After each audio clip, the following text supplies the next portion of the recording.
ऐसा दृढ़ निश्चय करो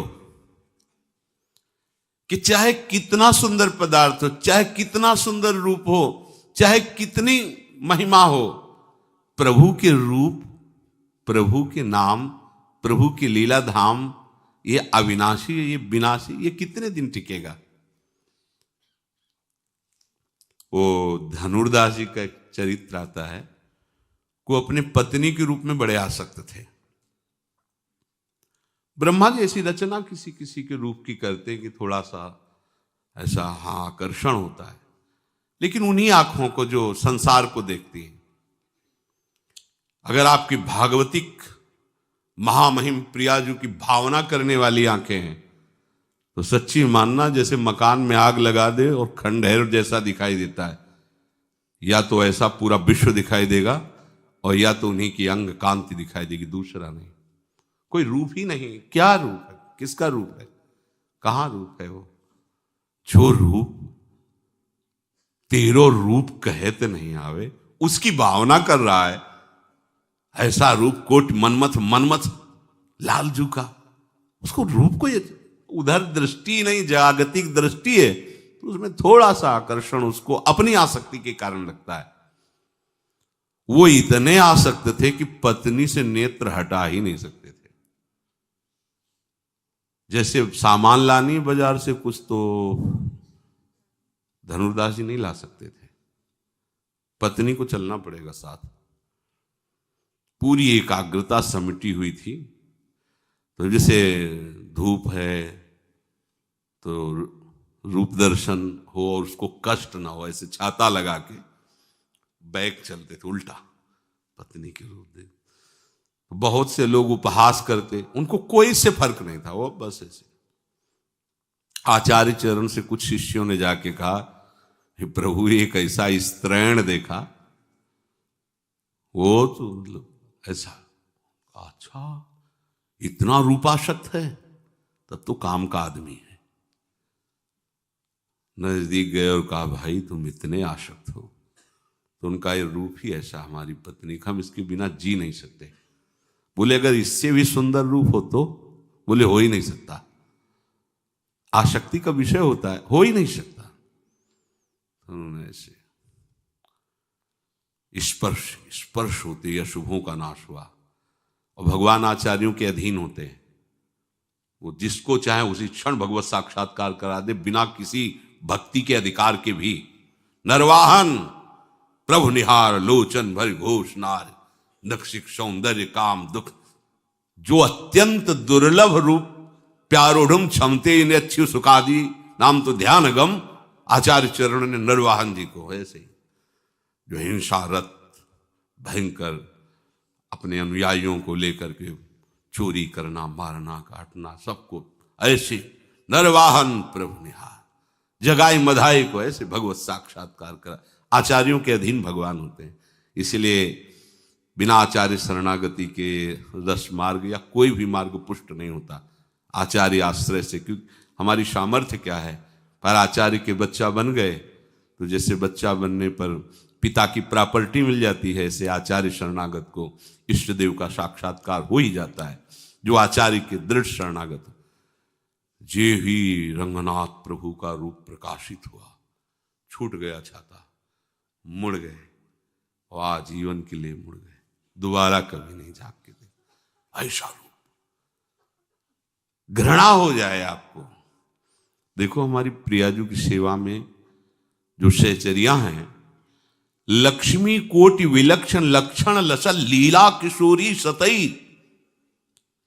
जो श्री जी की आराधना में, सेवा में सखियां कैसी, एक लक्ष्मी से सुंदर कोई नहीं है त्रिभुवन में।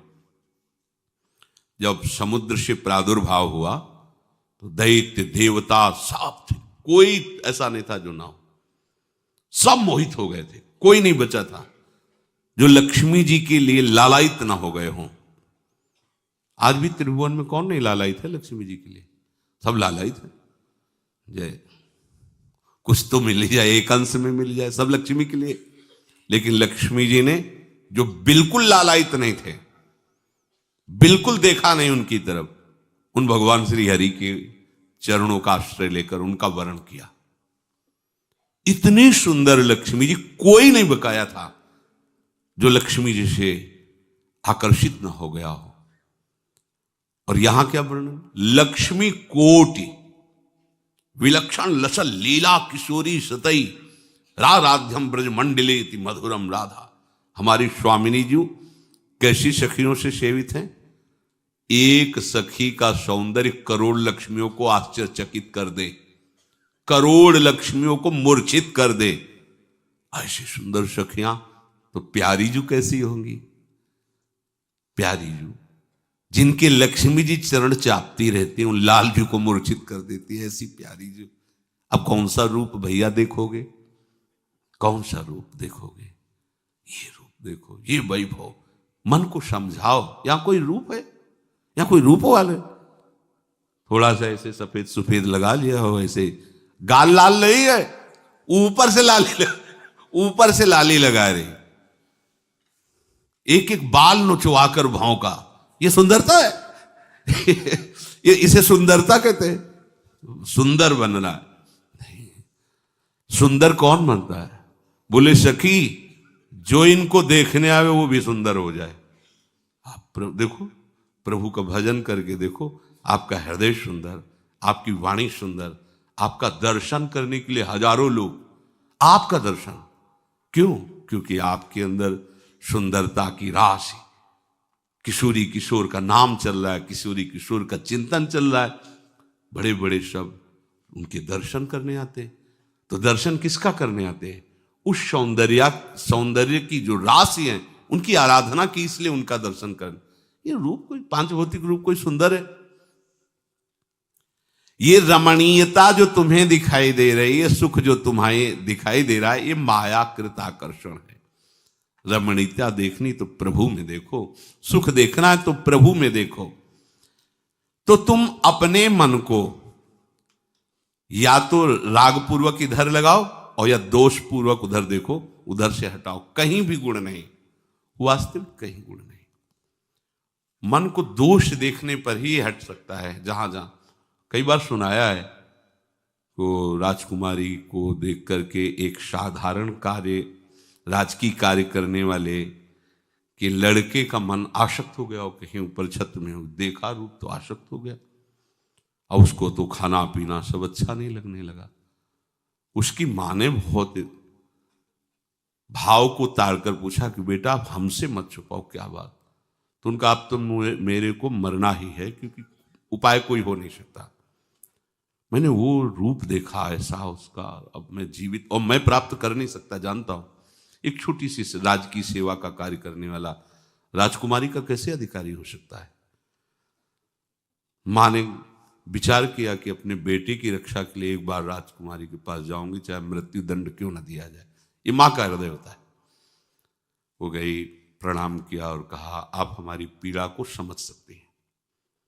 यद्यपि मुझे कहने में भय लग रहा, बिल्कुल अधिकार नहीं है, पर आप स्त्री हृदय आप भी हैं, तो आप समझ सकती मां का हृदय कैसा हो। मेरा बेटा पता नहीं आपको कैसे देख लिया और आपके रूप पर आसक्त है। बहुत दिन से हो न खान पान ऐसे नहीं, कह रहा बस मुझे मरना है।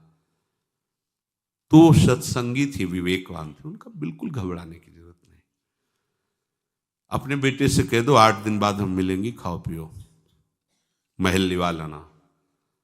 झाकुश ने बताया, वो तो राजी हो गया, खाने पीने लगा। ठीक, उसने 8 दिन आयुर्वेदाचार्य से औषधि ली, जिससे मल साफ हो, बार बार शौच, बार बार, और सोने के घड़े में भरवा के रखवा दिया 8 दिन का। उसी कमरे में उनके ढक्कन खुला रखा, पूरा कमरा बदबू से युक्त, गाल से। अब एक दिन में अगर 10-20 शौच हो जाए तो हालत बदल जाएगी। 8 दिन से बराबर लाओ लिया, जो एक कमरे में से। बोले वो रूप कहां गया? बोले घड़े में भरा है इनमें, देखो इन घड़े में। मुझे एक क्षण भी आने टिकना, बिल्कुल नहीं देखना। मल से युक्त है ये निर्मल रूप थोड़ी है। निर्मल रूप प्रियालाल का चिदानंदम है, वो किसी पदार्थों के सेवन से थोड़ी है, वो आत्मस्वरूप सच्चिदानंद। यहां कौन सा ऐसा रूप है?